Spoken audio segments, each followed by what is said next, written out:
अहो, तुम्हाला माहिती आहे का? आपण ज्या पृथ्वीवर राहतो, ती नेमकी कशी तयार झाली असेल?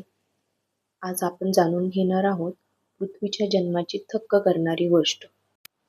आजपासून सुमारे 4.5 अब्ज वर्षापूर्वी अवकाशात धूळ आणि वायूंचा एक विशाल ढग होता. एका प्रचंड ताऱ्याच्या स्फोटामुळे हा ढग हलला आणि इथूनच सगळ्याची सुरुवात झाली. गुरुत्वाकर्षणामुळे हा ढग फिरू लागला.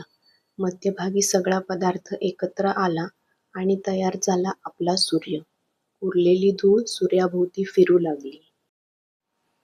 ही धूळ हळूहळू एकत्र आली.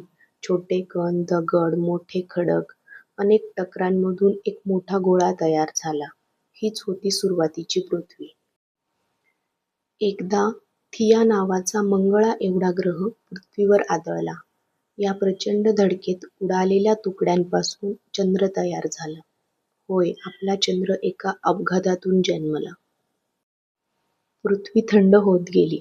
ज्वालामुखीमधून वायू बाहेर पडले. वातावरण तयार झाले. पाऊस पडू लागला आणि हळूहळू महासागर निर्माण झाले.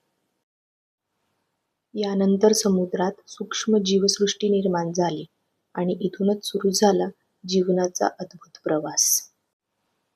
अवकाशातील धुळीपासून सुरू झालेला हा प्रवास आज जीवनाने भरलेली पृथ्वी बनला. जर तुम्हाला हा व्हिडिओ आवडला असेल तर व्हिडिओला लाईक, शेअर आणि चॅनलला सबस्क्राईब नक्की करा.